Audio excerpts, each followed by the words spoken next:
Turmeric, we're looking at it today. There's new research in, and we're going to look at not only for the skin, but also I'm going to touch on the body and the cognition as well. Because of what it does, it's so many things. Of course, it affects many organs in the body. Most importantly, should you be taking it? If so, how much? And there's one key factor if you are, doesn't matter as much the type you're taking as this one key factor in absorption I'm going to talk about today. A few simple tricks. These are things you can do at home easily to make sure you're getting it to the tissues in your body. So it's no use if we're taking something and it ends up in the toilet. We need it to get to the tissues, the brain, the muscles, the skin, which is what we're often talking about and concerned on this channel, but there's so many other benefits I can't help but just dive into a couple. If you like these videos I do on herbs, supplements, things you can do at home for your skin, click the like button below. Smash that like button. It lets me know that these are the types of videos you like. I'll bring more to you.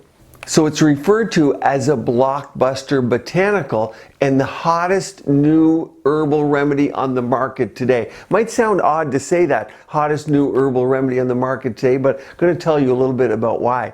Because it is, of course, as old as Ayurveda and traditional Chinese medicine themselves. Of course, in India, it's been used in food forever. And the Brits, of course, came down and got all of the herbs and the spices and brought them back to Europe. It was a huge part of trade many centuries ago.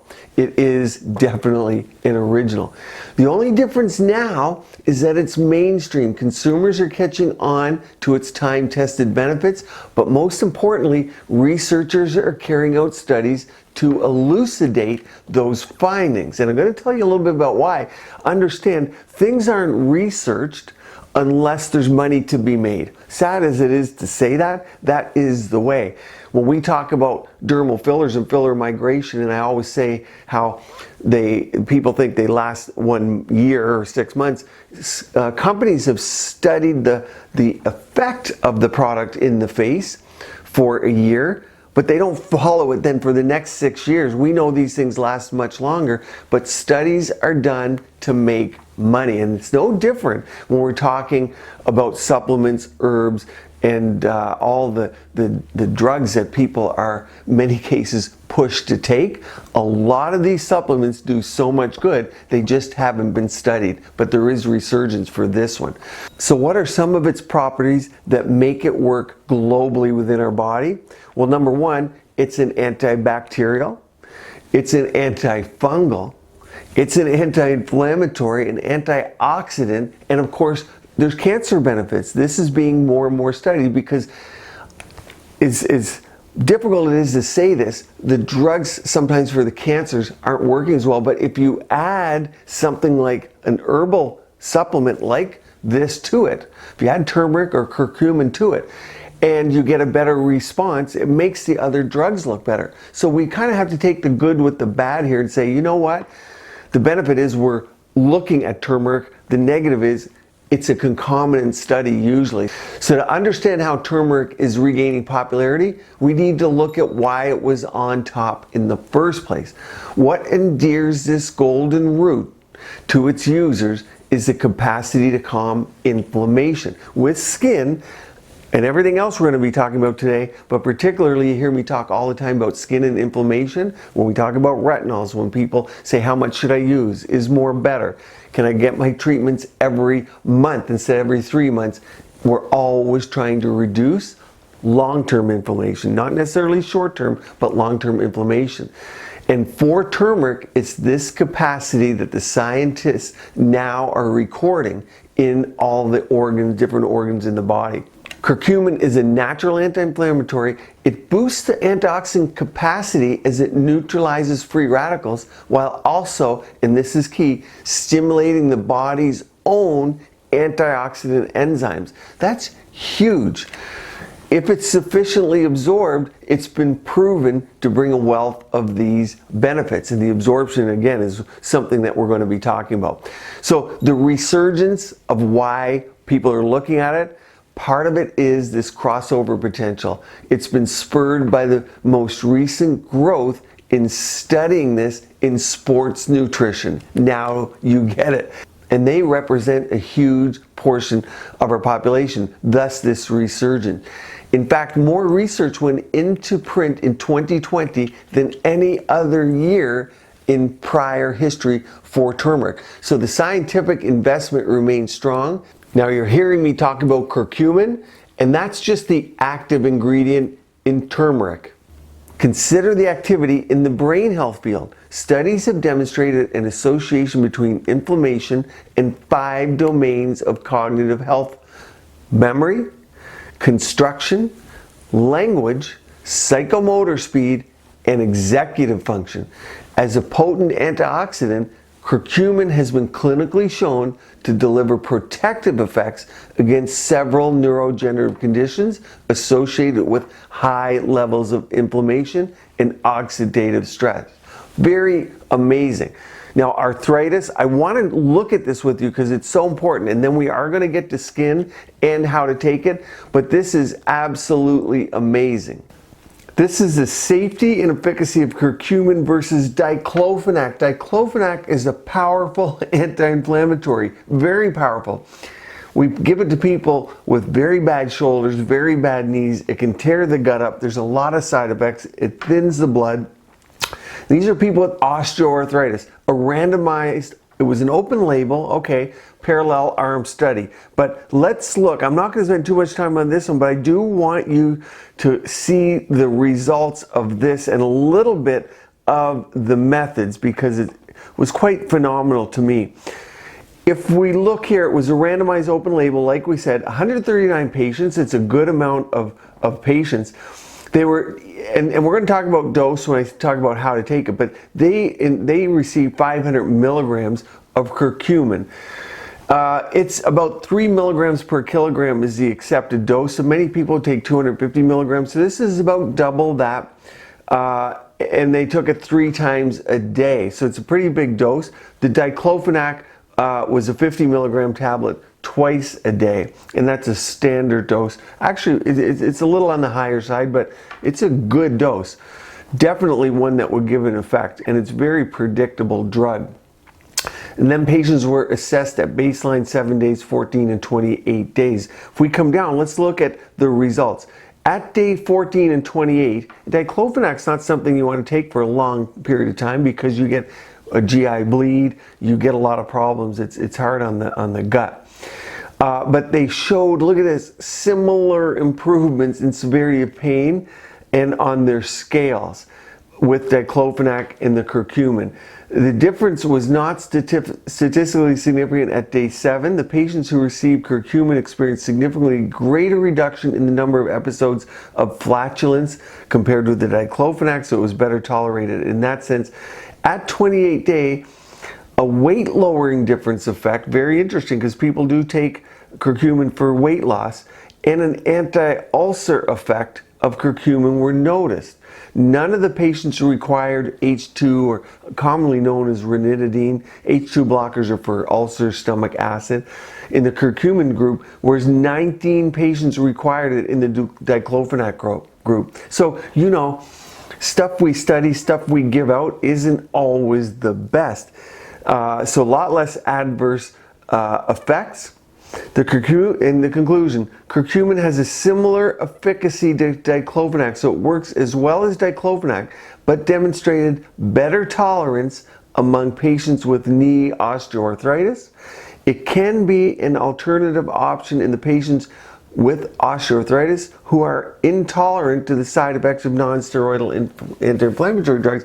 I'd almost say it the other way around. Put it on the curcumin first, give them turmeric first, and when I tell you how you get better absorption, which they didn't even do in this study, it will help quite a bit. Let's go look at skin real quick.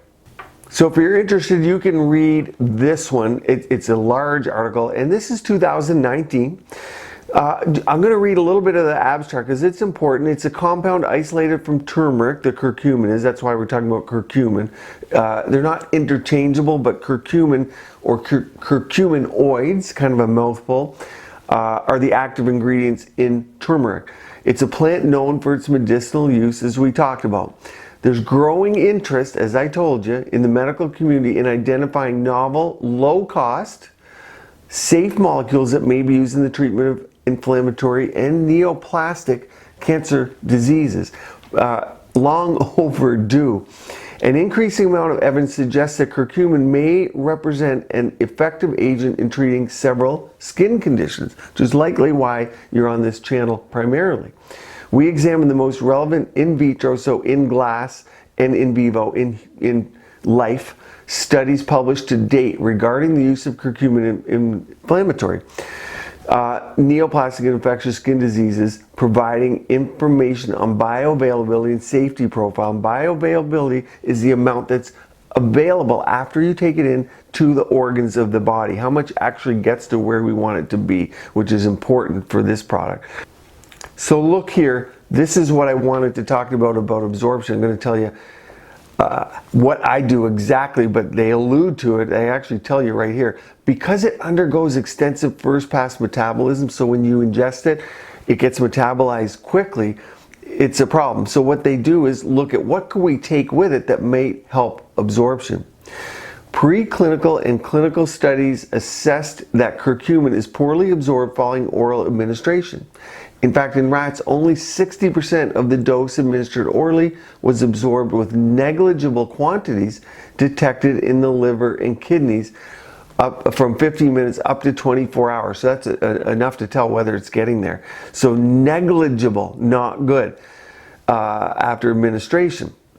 To overcome this limitation, in combination with adjuvant substances such as piperin, black pepper, and they used other things they tried with it. There's a whole table on it. But the point of this is pepper. So if you take it with pepper, it's been shown to increase the absorption by up to 2,000%. And I'm going to give you two other tips here in a moment. I just want to show you the effect on skin first. So if we scroll down here, so they looked at the effect on psoriasis, for atopic dermatitis, which many people know about, iatrogenic dermatitis, meaning we caused it as doctors, wound care.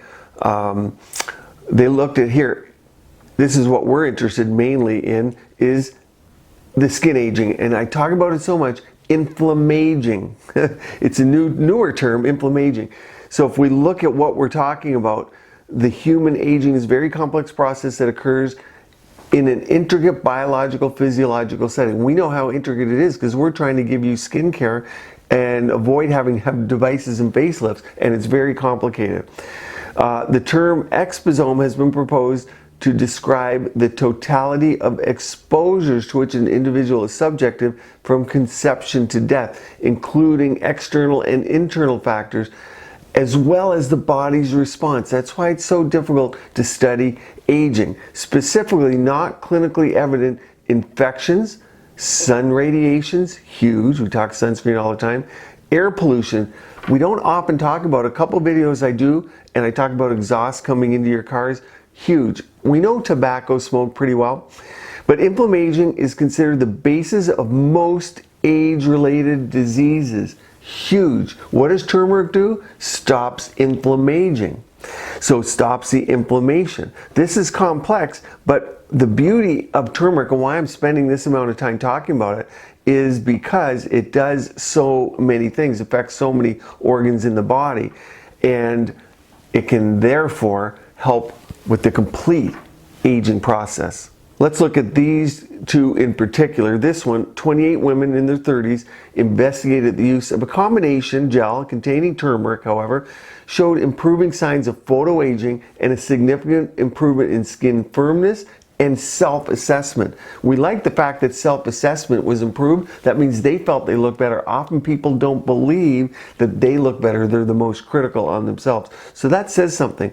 Here's a very powerful study, randomized, double-blind, placebo-controlled trial. You hear me talk about that as being the most powerful. 47 healthy subjects receiving daily hot water or curcuma longa, or curcumin oil, that's found in turmeric.